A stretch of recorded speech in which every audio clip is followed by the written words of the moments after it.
తాకట్లో ఉన్న బంగారాన్ని విడిపించి ఆ రోజున మార్కెట్ ధర కట్టి మిగిలిన డబ్బును మీకు అందిస్తుంది కొమ్మూరి గోల్డ్.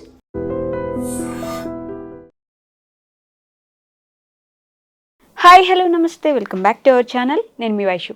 మదనపల్లిలో 7 ఏళ్ల మైనర్ బాలిక మీద జరిగిన హత్య ఇప్పుడు అందరినీ, ఎస్పెషల్లీ అన్నమయ్య సర్కిల్లో రాస్తారోకో కూడా ఆల్రెడీ ఒకటి జరుగుతుంది. అంటే 7 ఏళ్ల అమ్మాయిని ఆల్రెడీ సైకోల్ గురించి, చిన్నపిల్లల్ని ఎత్తుకెళ్ళడం గురించి చాలా పెద్ద ఎత్తున ప్రచారం జరుగుతున్నప్పటికీ ఇలాంటి కేసు చూస్తుంటే గుండెకు కొంచెం బాధ కలిగిస్తుంది అనమాట. కొంచెం అని కాదు, చాలా ఎక్కువగా. ఈ విషయం గురించి మాట్లాడడానికి ఈరోజు నాతో పాటు సోషల్ యాక్టివిస్ట్ కృష్ణకుమారి గారు ఉన్నారు. మేడంతో మాట్లాడదాం. హలో మ్యామ్, నమస్తే. నమస్తే. ఎలా ఉన్నారు మ్యామ్? బాగున్నాను. సో ఆ అమ్మాయి కేసులో అంటే చిన్నపిల్లల్ని ఎత్తుకెళ్తున్నారు, చిన్నపిల్లలకి అత్యాచారాలు జరుగుతున్నాయి, చిన్నపిల్లల్ని చాక్లెట్లు ఇచ్చి మాయ చేసి తీసుకెళ్ళి ఎవరికో అమ్మేస్తున్నారు. ఇలాంటి కేసులు చాలానే చూస్తున్నాం. ఎస్పెషల్లీ ఈ కేసులో ఆ అబ్బాయి ఒక సైకోలాగా బిహేవ్ చేయడం, ఆ అమ్మాయిని తీసుకెళ్ళి అత్యాచారం చేసి మళ్ళీ హత్య చేశాడని కూడా మాటలు వినిపిస్తున్నాయి. డ్రమ్లో పెడితే ఇప్పటికీ ఇంకా బయటకు తీయలేకపోతున్నారంట. చాలా పెద్ద ఎత్తున రాస్తారోకో జరుగుతుంది. ఇప్పుడు న్యాయం చేయాలని వాళ్ళందరూ కోరుకుంటున్నారు. ఎంత న్యాయం చేసినా అమ్మాయిని వెనక్కి తీసుకురాలేరు. అసలు ఈ కేసుని ఎలా చూడాలంటారు? ఆ పాప 7 ఏళ్ల పాప. నేను సాయంత్రం నుంచి కనిపించకపోతే తప్పిపోయింది అనుకుని వాళ్ళు పోలీస్ కంప్లైంట్ ఇచ్చారు. అవును. చివరికి ఇంటి పక్క ఇంట్లోనే డ్రమ్ములో ఆ అమ్మాయి శవమై తేలింది. కరెక్ట్. దీనికి కారణం ఏ ఇంట్లో అయితే డ్రమ్ములో శవమై తేలిందో ఆ ఇంట్లో కుర్రాడే కారణంగా భావిస్తున్నారు. ప్రజల్లో కూడా చాలా ఒక ఆందోళన వచ్చింది. వచ్చి వాళ్ళు ఆందోళన బాట పట్టారు. మీకు చేత కాకపోతే చెప్పండి, మాకివ్వండి, మేం చూసుకుంటాము అనే లెవెల్లో వాళ్ళు విసిగెత్తిపోయి రోడ్డు మీదకి వచ్చి గొడవ చేస్తున్నారు. వాళ్ళు ఏమనుకుంటారంటే ఈ రోజు ఆ పాప అయింది, రేపు మా అమ్మాయి అవదని గ్యారంటీ ఏంటి? ఇంటి పక్క వాడు చేస్తాడని ఎట్లా అనుకుంటాము? నేరస్తులంటే ఎక్కడో ఉంటారు, ఏవేవో రూపాల్లో ఉంటారు అని అనుకుంటారు. కానీ మన ఇంటి పక్కనే పిల్లోడి రూపంలో ఒక సైకో ఉన్నాడు అంటే ఎంత భయభ్రాంతులకు గురవుతారు. సరే, వీళ్ళు అడుగుతున్నారు. సరే, హోమ్ మినిస్టర్ వచ్చి వాళ్ళని ఏదో శాంతింపజేశారు, నేను చూస్తాను, నేను మీకు న్యాయం చేస్తాను, అవసరమైతే వాడిని ఉరిదీస్తాము అనే వాళ్ళకి ఒక మాట ఇవ్వటంతో ఒక ఉపశమనం దొరికింది. వాళ్ళు ఆందోళన విరమించినట్లుగా అర్థమవుతుంది. అయితే అసలు ఎందుకు చేసుంటాడు ఈ పిల్లోడు? ఇంత చేసి వాడేమన్నా మొహం మీద 4 కత్తిఘాట్లు, ఆకురౌడీలాగా ఉన్నాడా, లేకపోతే ఒక అద్దలుంగి కట్టేసేసి సినిమాల్లో చూపించినట్టు ఉన్నాడా? లేడు. కానీ ఇవాళ మోడ్రన్ నేరస్తులు, సైకోలు మామూలు మనుషుల్లానే ఉండి ఇలాంటి పనులు చేస్తున్నారు. ఇంతకు ముందు కూడా చాలా మంది ఆడవాళ్ళతోటి ఇట్లానే అసభ్యంగా ప్రవర్తించారంట, అదే ఊర్లో ఉన్న వాళ్ళతోటి ఈ అబ్బాయి. మరి అలాంటప్పుడు ఇక్కడ మనం గట్టిగా పోలీసులనే ప్రశ్నించాలి. ఎందుకంటే ఒక చిన్న నేరము, పెద్ద నేరము, ఒక వ్యక్తి నేరస్తుడి రూపంలో చట్టానికి దొరికాడు అంటే ఒక కంప్లైంట్ రూపంలో దొరికాడు. రాబోయే రోజుల్లో ఒక పెద్ద నేరస్తుడు అవ్వకుండా కాపాడే అవకాశం వచ్చింది అని అర్థం. కానీ ఆ అవకాశాన్ని పోలీసులు సద్వినియోగం చేసుకోవట్లా. చీరలాగాడు అనుకోండి, ఏదో చిన్నప్పుడు తోటకూర దొంగతనం చేసిన వాళ్ళలాగా, అప్పుడు మనం ఉపేక్షించామనుకోండి, వాడిని వదిలేసామనుకోండి, వాడు రేపొద్దున అత్యాచారం చేస్తాడు. ఇప్పుడు అత్యాచారం చేయడానికి ఇది ఒక మొదటి అంకం. ఈ మొదటి అంకంలోనే వాడు చీరలాగాడు అని అందరినీ అయితే అనరు కదా, వాడినే అంటున్నారు అంటే వాడిలో ఏదో ఒక విపరీత మనస్తత్వం ఉంది అని చెప్పి వాడిని గురించి మాట్లాడుకోవాల్సిన అవసరం ఉంది. అసలు సైకోలుగా ఎలా మారుతారు? ఏంటి వాళ్ళ పరిస్థితి? అంటే సైకోలుగా మారటానికి వాళ్ళ సామాజిక, ఆర్థిక, మానసిక, కుటుంబ, అన్ని రాజకీయ పరమైన అంశాలు చోటు చేసుకుంటాయి. అంటే ఒక నేరస్తుడు తయారవటానికి, ఒక నేర మనస్తత్వం రావటానికి, ఆ నేర మనస్తత్వం ఒక నేరస్తుడిగా అవ్వటానికి ఇన్ని కారణాలు ఉంటాయి. ఈ కారణాలు ఏదో ఒక కారణం ఉండొచ్చు. ఆ పిల్లవాళ్ళు వాడిని పిల్లవాడనే అనాలి. వాడేం పెద్ద వయసు ముదిరిన వాడేం కాదు, 22, 20 ఏళ్ళు, 22, 23 ఏళ్ళు ఉంటాయేమో, అంతకంటే చిన్నవాడైనా ఆశ్చర్యపోవక్కర్లా. ఇప్పుడు మన దగ్గర స్టడీస్ చూసుకుంటే ఎలా ఉంటాయి అంటే, నేరస్తుల యొక్క కుటుంబ పరిస్థితిని మనం అంచనా వేస్తే, సర్వే చేస్తే, బ్రోకెన్ ఫ్యామిలీస్ నుంచి వచ్చే పిల్లలు ఇలా నేరస్తులు అయ్యే అవకాశం ఉందనేది ఒకటి, పేదరికం ఒక కారణం, అలాగే ఇప్పుడు ఇవాళ సోషల్ మీడియా ఒక కారణము. ఇలా ఈ ఇన్ని కారణాల వల్ల నేరస్తులు తయారవుతున్నారు. సైకో మనస్తత్వము, యాంటీ సోషల్ పర్సనాలిటీ, ఇవన్నీ కూడా డెవలప్ అవుతున్నాయి. ఓకే, అంటే ఇంతకు ముందు మీరు అన్నట్టు ఎవరైనా హత్యలు చేసేవాళ్ళు లేకపోతే మర్డర్ చేసేవాళ్ళు వీళ్ళంతా బయట ఎక్కడో ఉంటారు, విలన్స్ లాగా అనుకునేవాళ్ళు. మన చుట్టుపక్కల ఈ మధ్య కాలంలో ఎస్పెషల్లీ చాలా కేసులు మన చుట్టుపక్కల ఉండేవాళ్ళు, ఆ పక్కన ఇంట్లో ఉండేవాళ్ళు, ఈ పక్కన ఇంట్లో ఉండేవాళ్ళు, బాబాయిలు మామయ్యలు, వీళ్ళే ఎక్కువగా కనిపిస్తుంది. ఇప్పుడు మనకి 92% నేరాలు, అత్యాచార నేరాలు తెలిసిన వాళ్ళ వల్లే జరుగుతున్నాయి. అది కుటుంబ సభ్యుల, ఇంటి పక్క వాళ్ళ, సేమ్ బజార్లో వాళ్ళ, స్కూల్లో చదువుకున్న వాళ్ళ, కాలేజీలో చదువుకున్న వాళ్ళ, తెలిసిన వాళ్ళ వల్లనే 92% జరుగుతుంది. అంటే వీళ్ళు ఎవరికి చెప్పుకోరు అనేది. అలాగే కాస్త వల్నరబుల్గా ఉన్న వాళ్ళని ఎంచుకుంటారు వాళ్ళు. ఇప్పుడు వీడు ఈ 7 ఏళ్ల పాపని అత్యాచారం చేసి హత్య చేశాడు అంటున్నారు. ఈ కోణంలో వీడు అత్యాచారం చేసిన తర్వాత వీడికి అనిపించుండొచ్చు, ఈ అమ్మాయి ఎవరికైనా చెప్పేస్తుంది, నేను తెలిసిన వాడినే కదా, ఇప్పుడు నేను ఎక్కడ వాడినో అయితే నేను అమ్మాయిని వదిలేసి పారిపోతే నన్ను పట్టుకోవడం కష్టం, కానీ నేను ఇంటి పక్కనే ఉంటాను కాబట్టి పలానా వాడు అని చెప్పేస్తుంది అనే ఉద్దేశంతో వాడు చంపేసి ఉండొచ్చు. ఇప్పుడు డ్రమ్ లో పెడితే ఆ తర్వాత మాత్రం తెలీదా? తెలుస్తుంది. ఇప్పుడు చాలా మంది ఏమనుకుంటారంటే, పకడ్బందీగా మేము చేసే నేరం పిల్లి కళ్ళు మూసుకొని పాలు తాగినట్లు మమ్మల్ని ఎవరు పట్టుకోలేరు, పైగా మేము చేసేది తప్పు కాదు, పైగా ఇప్పుడు రేపు పొద్దున వీడిని పట్టుకుంటే ఇట్లాంటి వాళ్ళు చెప్పే కారణాలు చాలా సిల్లీగా అనిపిస్తాయి. ఏంటి అంటే, వాళ్ళ అమ్మ ఎప్పుడో తిట్టిందనో, వాళ్ళ నాన్న వాళ్ళ నాన్నకి గొడవ అయిందనో, లేకపోతే మా నాన్నకి ఆ పిల్ల వాళ్ళ నాన్నకి గొడవ అయిందనో, ఏవో కారణాలు చెప్తాడు వీడు, సిల్లీ కారణాలు చెప్తారు. ఈ సిల్లీ రీజన్స్ తోటి హత్య చేస్తే నీ జీవితానికి ఏమవుతుంది, రేపు నేను పోలీసులకు దొరికితే ఏంటి పరిస్థితి అని ఆలోచించే అంత ఆలోచన క్రమం ఇవాళ యూత్లో ఉండట్లేదు. ఓకే, ఆల్రెడీ ఇప్పుడు జైల్లో ఉన్నాడు, తీసుకెళ్ళిపోయారు. కాదు, అలాంటి సిచ్యువేషన్లో ఇప్పుడు పేరెంట్స్ని మనం తప్పు పట్టలేమంటారా? మీ పాప ఎక్కడికి పోయింది, ఎక్కడికి వెళ్తుంది, ఇంట్లోంచి బయటకు వెళ్ళిందా, ఇంట్లో లేదా అనేది మీరు గమనించుకోవట్లేదా? 7 ఏళ్ల పాప గురించి ఎవరు మాట్లాడతారండి, ఎట్లా మాట్లాడతారు? ఇప్పుడు పిల్లలు ఆడుకోవటానికి బయటికి వెళ్ళరా? వెళ్తారు, వెంటనే ఇంటికి వస్తుందా లేదా కూడా చూసుకుంటారు. అవునండి, చూసుకున్న వెంటనే కనిపించలేదు. ఇప్పుడు వాడు మాయ చేసి వాళ్ళ ఇంట్లోకి తీసుకెళ్ళడానికి ఎంతసేపు కావాలి? అంటే మనము అసలు ఈ విషయంలో తల్లిదండ్రుల్ని నేరస్తులు చేయడానికి అండ్ వాళ్ళని ఏమైనా అనడానికి అవకాశమే లేదు. ఎందుకంటే పిల్లలు అన్నాక ఆడుకుంటారు. మనం ఆడుకోలేదండి చిన్నప్పుడు, 2 గంటలు 3 గంటలు ఆడుకునే వాళ్ళం. అసలు ఏ రోజు పిల్లల భద్రత గురించి ఏ తల్లిదండ్రులు భయపడేవాళ్ళు కాదు.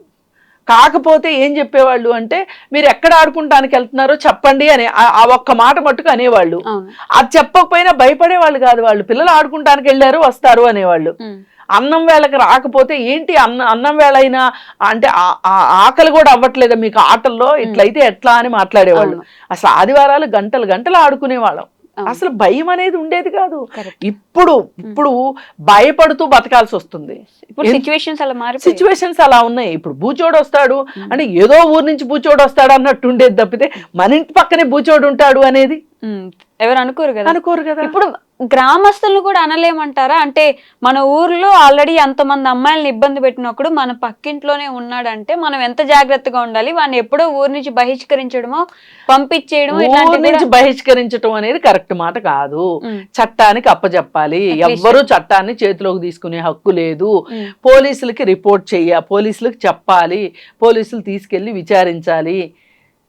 వాడికి అవసరం అనుకుంటే అది నేరం చిన్నదైతే కౌన్సిలింగ్ చెయ్యాలి, లేదు నేరం పెద్దదైతే FIR చెయ్యాలి.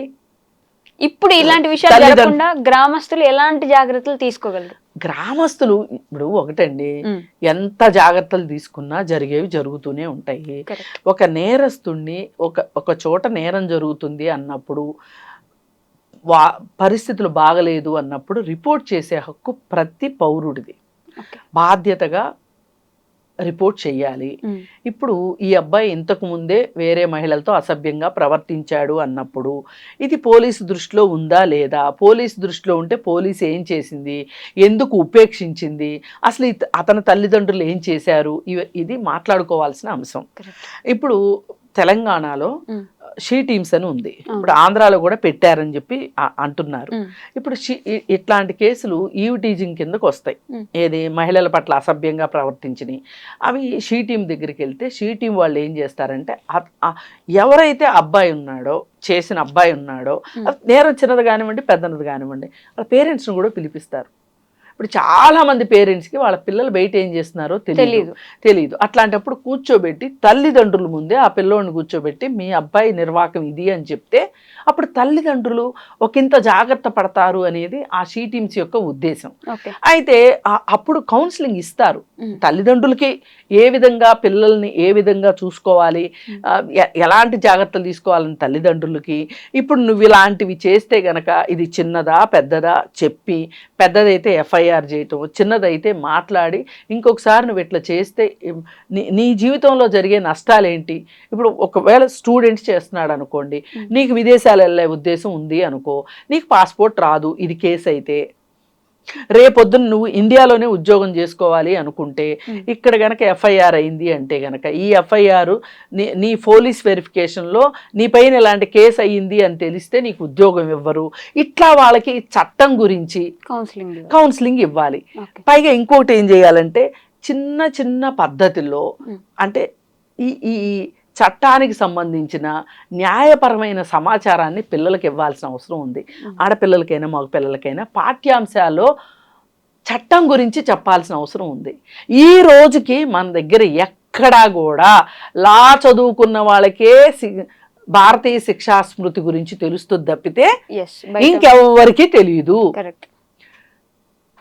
ఇది తెలియాల్సిన అవసరం ఉంది.